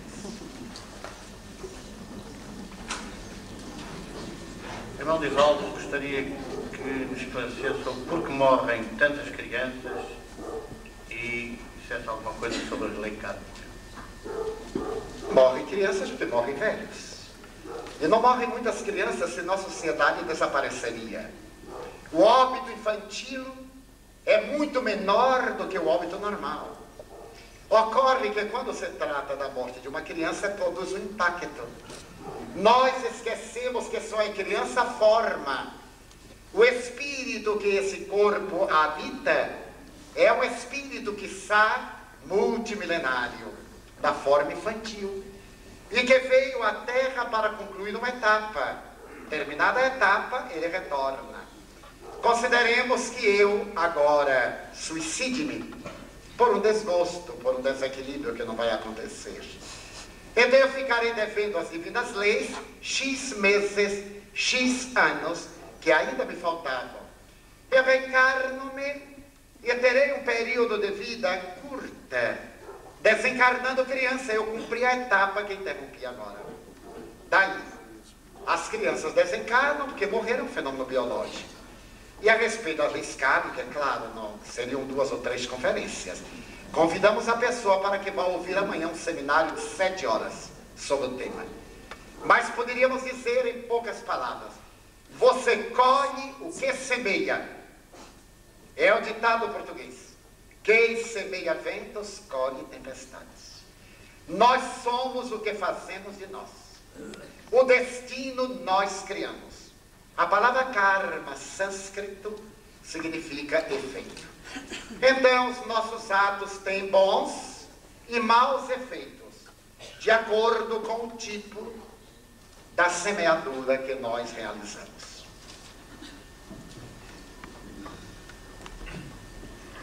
São muitas perguntas, estou a juntar mais ou menos com o mesmo tema, de maneira que as pessoas, há pessoas que fizeram a pergunta da lei kármica, já está isto respondido.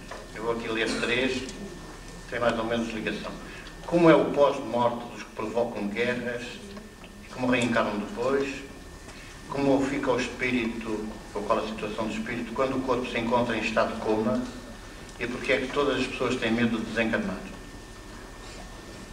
O instinto de conservação da vida dá-nos a precaução para poupar-nos. E o medo da morte é um instinto para preservar a própria vida. Se com esse medo tantos suicidam-se, se não valorizassem a vida, muito mais suicídios haveria. Então há um atavismo animal, que é o da preservação da espécie. E há um tabu religioso, que gera medo. Muita gente tem medo de morrer por causa da consciência, porque sabe que vai sofrer o resultado dos atos praticados na Terra. Então é esse medo da morte, por causa dos maus atos, que leva muita gente ao estado de pavor. Os que fomentam guerras, mas não apenas as guerras de extermínio, mas os que furtam os preços, os que fomentam a guerra urbana, os que violam moças indefesas, os que vendem tóxicos, aqueles que praticam o mal, morrem sob a ação de grande angústia, porque a pessoa tem a vã ideia de que faz na terra o que quer.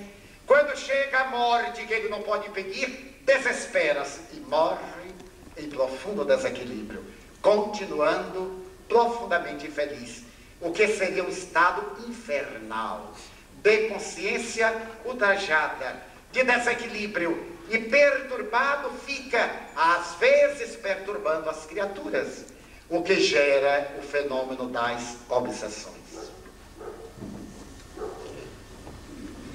Uma pessoa que siga a doutrina espírita deverá desligar-se dos bens materiais a favor dos pobres ou deverá fazer uma vida normal, mesmo não se desligando dos bens materiais?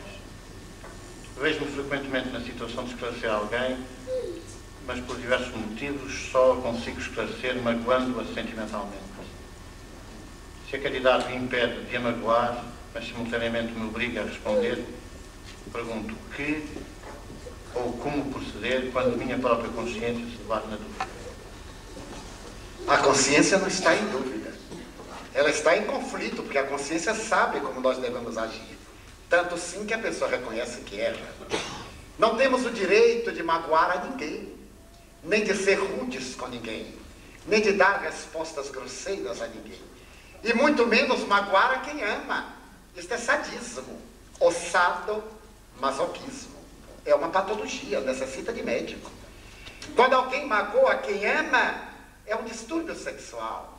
Freud dizia, na raiz de qualquer transtorno neurótico há um distúrbio da libido. A pessoa está doente. É necessário fazer um esforço para tratar bem. Tratar bem é dever, não é virtude, é dever.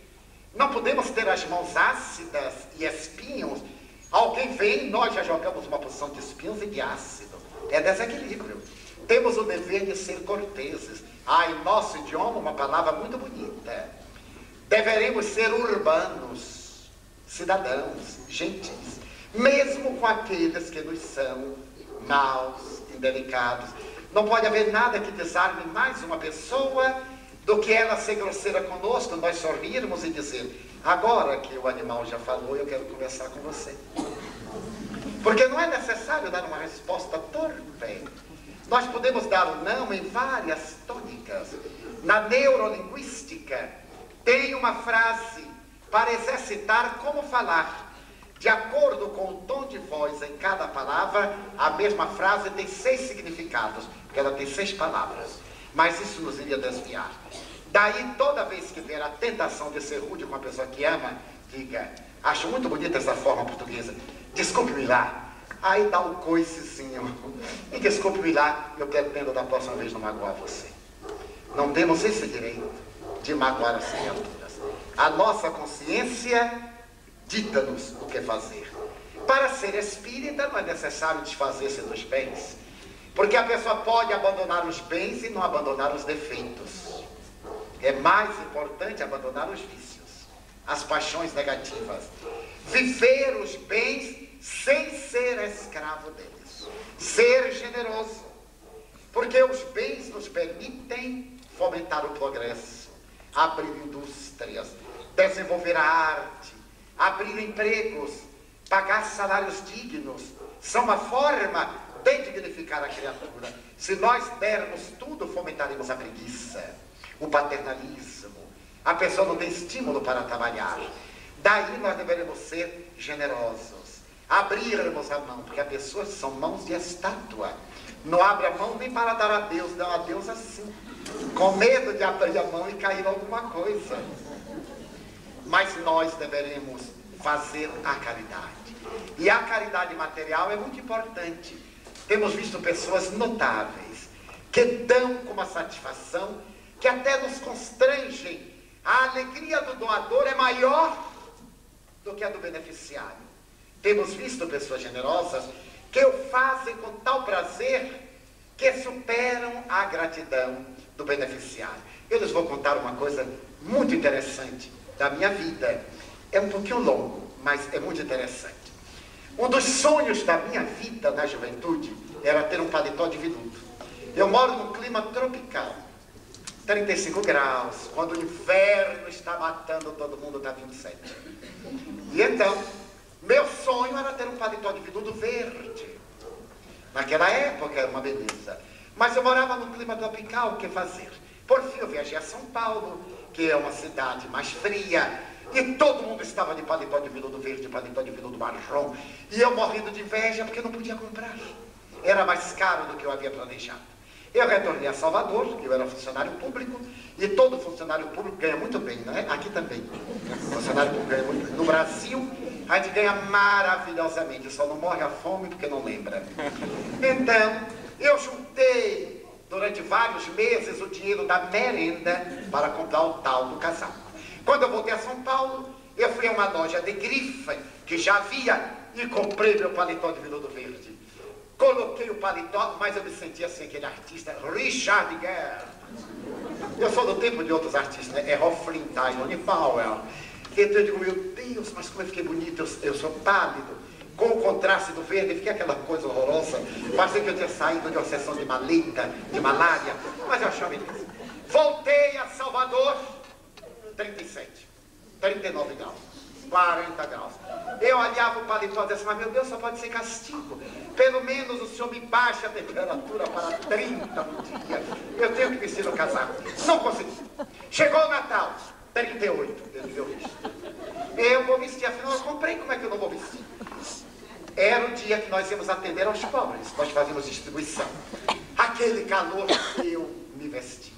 Coloquei o casaco de veludo com 38 graus e fiz a exercício mental, dando a sensação que eu estava com um aparelho de ar refrigerado entre o casaco e fui para a distribuição. Começou a distribuição, dá um pacote a um, corre atrás de uma criança, faz isso. Mas eu transpirava pelos olhos, pelo cabelo, pelo espírito, pelo perispírito, estava molhado. Por fim acabei, mas todo mundo viu que eu tinha um casaco de veludo verde, que era a minha meta. E quando eu passava assim, as minhas amigas diziam, Divaldo, ó. Eu, muito obrigado. Eu, Divaldo, ó. E eu estava me sentindo príncipe de Gales, em férias. Mas quando chegou ao fim, eu tirei o casaco. Não aguentei mais, coloquei no braço. E da sala onde nós distribuímos ao portão, são 40 metros. Eu então ia feliz, fiz a distribuição, exibi meu casaco. Porque a gente tem príncipe, né? Imagina olhar todo dia no guarda-roupa, isso é miséria.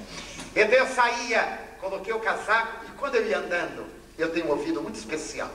Vinha duas pessoas a quem nós havíamos dado doces, vestidos, agasalhos, isso, aquilo. Eram duas mocinhas pobres, tuberculosas.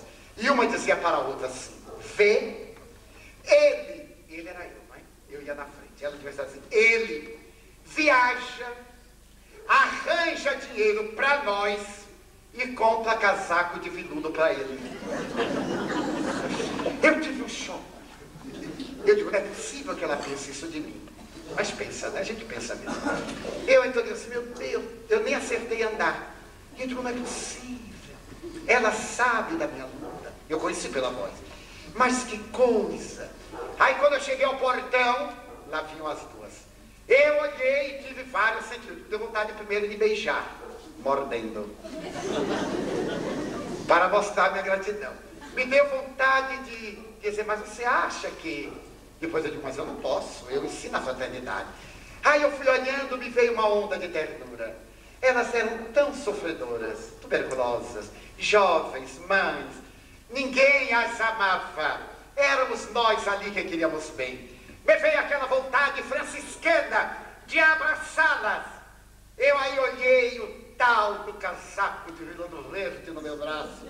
Disse assim, por sua culpa. Quando elas foram passando, eu disse, como vai, fulana? Aí eu senti a presença de Jesus em nós. Eu disse, como vai? Gostou do Natal? Ai, irmão Paulo, gostei. Eu disse, olha, quero dizer uma coisa a vocês. Eu estive em São Paulo em julho e um amigo ofereceu-me este casaco de veludo para eu dar à primeira pessoa que saísse de nossa casa no Natal, para quando chegar o inverno. Então eu queria dar-lhe o casaco, está bem? Ele disse, meu irmão, muito obrigado. Eu estava dizendo aqui a Joana, veja como o tio Divaldo ficou tão bonitinho com o casaco de veludo. Eu aí dei o casaco. Nunca mais eu olhei para veludo nem de tapete. Mas como é bom a gente poder desprender-se. Ela nunca soube, é claro. Porque é a humanidade. Daí a arte de dar é uma bênção de Deus. Não precisa, pois, despojar-se. Multiplique pelo amor. Tenho ouvido dizer muitas vezes, assim como fizeres, assim acharás. Quer dizer, eu faço mal, vou achar mal, o que significa que vai haver outro que vai fazer mal, e assim sucessivamente. Pergunto, se eu faço mal num determinado tempo, se eu me arrepender desse mal e pedir perdão a Deus, não terei o perdão? A Igreja Católica e Protestante diz que Cristo ressuscitou. Diz a Bíblia que o seu corpo não estava no sepulcro. Por sua vez, a doutrina espírita diz que ninguém ressuscita. Afinal, Cristo e o seu corpo desaparecem ou não no túmulo. O pecado dos nossos primeiros pais foi comer o fruto proibido e o ódio de Caim matar Abel, de onde derivou? Primeiro, não houve pecado original. É uma lenda. Houve um processo antropológico da evolução. Se os senhores forem ao Museu Antropológico, em Lisboa, em Coimbra, verão os nossos antepassados fósseis. A história de Adão e Eva é a simbologia da raça adâmica. Não havia uma árvore com fruto proibido, é simbólico. O fruto proibido é exatamente o desrespeito que mantemos pela nossa vida. Deveremos respeitar-nos. Toda vez que nós saborearmos daquilo que não é lícito, nós descobrimos a nudez da nossa própria vida. Daí também, essa proposta de Caim, Abel e Sete não tem a menor justificativa. Basta que os senhores leiam com atenção a Bíblia para ver que ela é simbólica. Adão e Eva tiveram 2 filhos, Caim e Abel. Caim matou a Abel e Deus mandou vir Sete e povoaram a terra. Com quem? Só havia uma mulher que era Eva. Mas a Bíblia diz que ele foi para as terras longe e casou-se. Com quem? Só poderia ser com o Anthropopithecus, ou Pithecanthropus erectus. Mas vamos dizer que sim, casaram e lotaram a terra, Deus era muito caprichoso, mandou dilúvio porque a humanidade estava perdida e salvou apenas a Noé, a sua mulher e aos 3 filhos varões, Sem, Cã e Jafé. E com eles povoou a terra de novo. Com quem? Com a velha mãe? Não pode. Então, convenhamos que é uma imagem mitológica para nos dar uma ideia há 5.000 anos atrás. Mas a teoria é da evolução. Naturalmente, quando nós fazemos o erro, nós devemos sofrer as consequências. O aluno que não estuda, chega na época dos exames, deve ser reprovado, por mais que ele se arrependa. Eu, na época do currículo escolar, eu fico brincando. Chega no exame, eu digo, professor, me perdoe, eu me arrependo. Ele diz, daí, você é ignorante, vai ser reprovado. Para aprender. Não é castigo, vai repetir o ano para aprender. O Espiritismo não diz que o mal que nós fazemos, alguém tem que nos fazer o mal. Em absoluto. O mal que nós fazemos nos faz mal a nós. E é por isso que nós sofremos a consciência de conflito, que não é ninguém. O drama da pobreza, que não é ninguém. As doenças degenerativas, que não é ninguém. Os acontecimentos inesperados, acidentes, problemas emocionais. Não é necessário que alguém nos faça o mal. Quanta gente sofre de solidão, rica e solitária. Quanta gente mora num palácio e se sente absolutamente na miséria. Conflitos são resgates. As leis divinas devolvem-nos conforme nós apresentamos. É o critério de justiça. Não é o fato da pessoa se arrepender que vai anular o mal que fez. Eu vicio 3, 4, 5 jovens em cocaína. Eles vão para o hospício. Eu me arrependo, fico ótimo. E eles ficam no hospício. É justo? Não é justo. Para que eu fique com a consciência, eu terei que reabilitá-los, salvá-los, ou resgatar o mal que eu fiz à humanidade através daquele jovem, pelo meu sofrimento ou pelo bem que eu faça a alguém. Todo bem que nós fizermos, anulamos o mal que nós fizemos. O Espiritismo diz que Jesus ressuscitou. Nesse instante eu falei, a pessoa não prestou atenção, ou fez a pergunta antes. Eu falei da ressurreição de Jesus. Não tem nada a ver com o corpo dele, que é outra coisa. Nós acreditamos que o seu corpo implodiu. Teve uma implosão atômica. Daí não ficaram vestígios. Mas ele apareceu tão real, que chegou a Tomé e disse, vem e toca para que vejas que sou eu. Era ele. Ele foi a Galileia, mandou Simão pescar, atira as redes para a esquerda, e pescaram 253 peixes pesados. Sentou-se à praia e comeu peixe assado. Não era uma visão, uma fantasia, uma alucinação, era um ser real.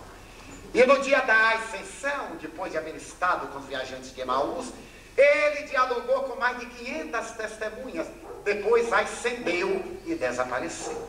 Nós estamos absolutamente de acordo com a Igreja Católica, com a Igreja Protestante, sobre a ressurreição. O que não estamos de acordo é que ele veio pagar nossos pecados. Esta não. Fazer de alguém um mártir da nossa desgraça e nós continuarmos numa boa, esse é um crime. Cada um de nós é responsável por si mesmo. Ele veio ensinar-nos a recuperar os nossos erros. Se ele, que não tinha erro, sofreu, quanto mais nós que somos pessoas de consciência comprometida. Assim é o que pensa o Espiritismo.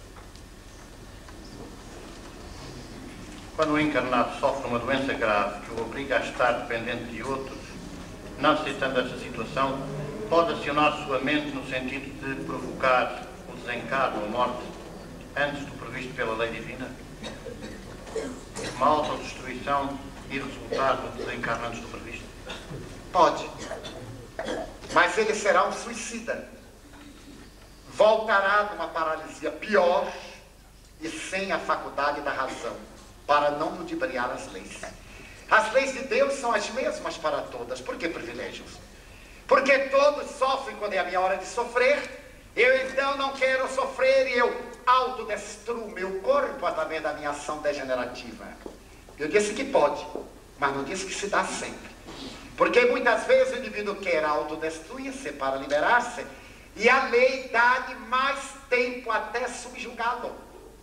porque é da lei que todos nós seremos felizes. Equivale dizer que todos resgataremos nossos erros e realizaremos o nosso bem. Por que nós não podemos ser cuidados por outros? Isso é orgulho. Nós deveremos ter a humildade de reconhecer nossos limites. Quando somos crianças, nossos pais fazem tudo por nós. Quando estamos anciãos, enfermos, paralisados, ou com processos de ateroesclerose ou de arteriosclerose, nós ficamos dependentes das pessoas. É uma forma também das pessoas evoluírem, porque o bem que nos fizerem, fazem-se bem a si mesmo. Agora, o que é exigível é que sejamos resignados, que não descarreguemos a nossa doença nos outros, que não sejamos inconformados, que não estejamos a reclamar. Eu conheço pessoas, meus amigos, que estão doentes há 60 anos, resignadíssimas. E conheço outros que querem um regime de privilégios, estão sempre reclamando. Qualquer coisa é um Deus nos acuda.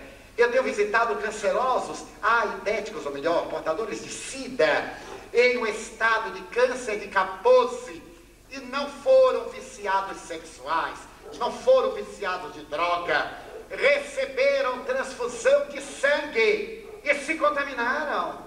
Porque o viciado está carpindo o seu próprio vício, mas o hemofílico, o operado que recebeu um sangue contaminado, está resgatando de outra encarnação. E eles me dizem, podres em vida, com odores insuportáveis, porque todo o aparelho digestivo está aberto em aftas, ali em decomposição, e eles dizem assim, que bom, irmão de Vá, estou me libertando, graças a Deus. Eu os olho com inveja e digo, meu Deus, como será a minha vez? Nós nunca sabemos. Quem pode prever como será a nossa partida? Daí, dizemos lá na Mansão do Caminho, quando nós estivermos imobilizados, vocês vão cuidar de nós, porque até hoje nós temos cuidado de todos. Cuidamos de milhares. Por que não merecemos que alguém cuide de nós? Agora o que vai acontecer é que eu serei muito grato a quem cuidar de mim. Eu terei muita gratidão, porque ninguém tem culpa das minhas dívidas de hoje ou do passado. Eu beijarei as mãos de quem me trouxer o socorro. Aliás, agora que eu sou saudável, eu faço isso. Quanto mais na doença. Há menos de um mês, eu fui vítima de uma grande problemática renal com as consequências do aparelho. E um dos meus filhos, que é médico, ficava com os olhos duros em cima de mim para poder me atender. Eu tive um problema de retenção urinária. E quem já passou pela crise sabe quanto é mortificante. Porque foi receitado um remédio errado. Ao invés do remédio ser para liberar-me, foi para reter-me. Os espíritos me disseram, o remédio está errado. E é necessário passar uma sonda. Eu aguentei 6 horas para não acordar meu filho. Então Nilson diz assim, vou chamá-la. Eu digo, espera um pouco. Eu estava em tempo de enlouquecer. Mas eu não tenho direito de roubar-lhe as horas de sono. Ele disse, tio, eu estava acordado. Eu digo, não, meu filho, eu aguento. E fiquei profundamente reconhecido ao carinho dele. Imagine se nós tivermos um problema e alguém nos carregar nos braços. A nossa vida não paga. Temos que ser gratos. Gratidão, diz a poetisa Selma Lagerlöf, a grande contista sueca, é a dívida que a gente não paga nunca. E ela escreveu A Lenda das Dívidas, que é uma das mais lindas que eu conheço. Provavelmente amanhã no seminário eu contarei. Há uma criança com 3 anos e diz que vê a tia que morreu há um ano, com 11 anos de idade. A criança brinca com a tia, fala, vê e marca encontros com ela. Só ela a vê. Aleluia! Fico muito contente com este médium. Aos 4h30 eu comecei a ver. Um espírito me aparecia, brincava comigo. Corríamos pelo quintal, trepávamos em árvores, vivíamos em uma grande intimidade, anos e anos. Quando eu completei 12 anos, ele me disse, Divaldo, eu vou reencarnar. Eu perguntei o quê? Reencarnar. Tu não me verás mais. Depois eu te aparecerei e serei teu filho. Eu disse, mas como reencarnar? Você não é gente? Ele disse, não, eu sou espírito. Brincava com você para distraí-lo. Eu chorei, como se ele houvesse morrido. Meus amigos, Em 1952 já tínhamos a Mansão do Caminho. Quando um dia eu cheguei lá e vi muita gente à porta, a Mansão do Caminho é um lar de crianças. Muita gente à porta, o policial, eu perguntei, mas o que é? Ele disse que deixaram uma criança na lata do lixo. Quando eu vi, a criança estava na mão da diretora, era um negrinho lindo, os olhos grandes de jabuticaba. Não sei se aqui tem jabuticaba. É uma fruta que parece uma azeitona, porém a massa é branca, e a semente é negra e a casca é negra. Então, eu cheguei, ele chorava, e a senhora catava as formigas nos olhos, no sexo, no umbigo. Então, quando o negrinho me viu, parou, eu disse, meu Deus, é meu filho, e saí correndo. Fui ao notário. Quando eu cheguei lá, o notário me olhou, daqueles velhotes que usavam óculos aqui no septo nasal. Qual é o problema? Eu vim registrar o filho. Pois não, então se acalme. Primeiro filho, eu disse primeiro filho. Acalme-se. Estou calmo. É que primeiro filho não é todo dia. Então ele perguntou, como é o nome do menino? Jaguaraçu Pereira Franco, que era o nome do espírito. Jaguaraçu. O nome do pai? Divaldo Pereira Franco. O nome da mãe? Não tem. O homem me olhou e disse, não tem. Eu digo, não, senhor. Eu não tinha hábito de ter filho, não sabia como é que era. Eu disse, não, senhor, não tem. Ele disse, vamos começar tudo de novo, você está muito nervoso. Nome da criança, nome do pai, nome da mãe. Eu disse, não tem. Ele disse, mas deve ter, né? Eu digo, é, sim, senhor. E quem é a mãe? Ele disse, eu não sei. Ele disse, é um milagre. Porque o pai tem que saber quem é a mãe. Agora a mãe é que não sabe às vezes quem é o pai. Qual é a cor do menino? Eu disse, a cor do menino é negra. E a empregada? Eu digo, não, senhor. Não se trata disso. Esse menino, quando eu ia contar, eu vi entrar um espírito. E me disse, meu nome é Alta de Souza. Eu fui poetisa. Coloca meu nome como mãe dele. Eu morri no ano de 1901. Eu então sorri para o tabelião e disse, olha, o nome da mãe dele é Alta de Souza. Ele disse, ah, lembrou, não foi? Eu disse, senhor. Pois meu filho cresceu, desenvolveu-se, ficou muito parecido com o pai, portanto ficou muito bonito, é claro. Depois chegou um outro. Por fim, quando ele completou 5 anos, nós estávamos brincando e todos me chamam de tio. E ele me perguntou assim, tio, é verdade que você é meu pai? Eu disse, é verdade. E por que você é branco e eu sou preto? Eu disse, porque você nasceu de noite, Jaguaraçu. Ele disse, ah, que bom. E André, que é marroncinho? Eu disse, André nasceu de tarde. E Bruno, que é louro? Bruno nasceu meio-dia com o sol tremendo. Pois é uma verdadeira bênção de Deus. Daí então, ele cresceu, desencarnou com 38 anos, desencarnou de uma parada cardíaca. Era tão meu filho que sofreu de um problema coronariano, como se fosse meu filho carnal.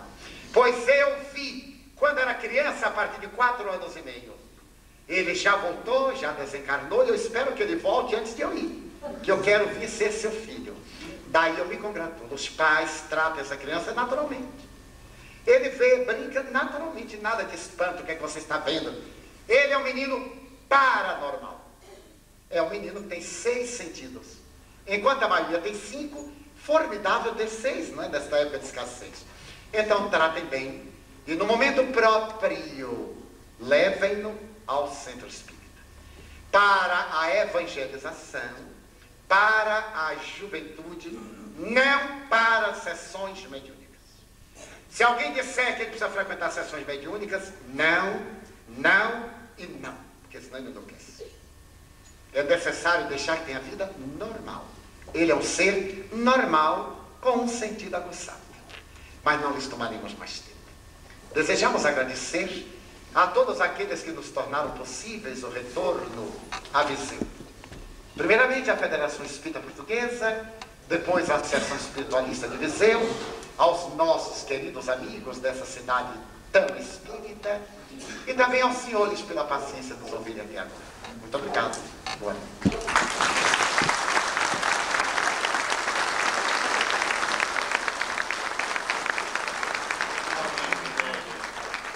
Comprar livros, estão ali fora, o Divaldo pode autografar.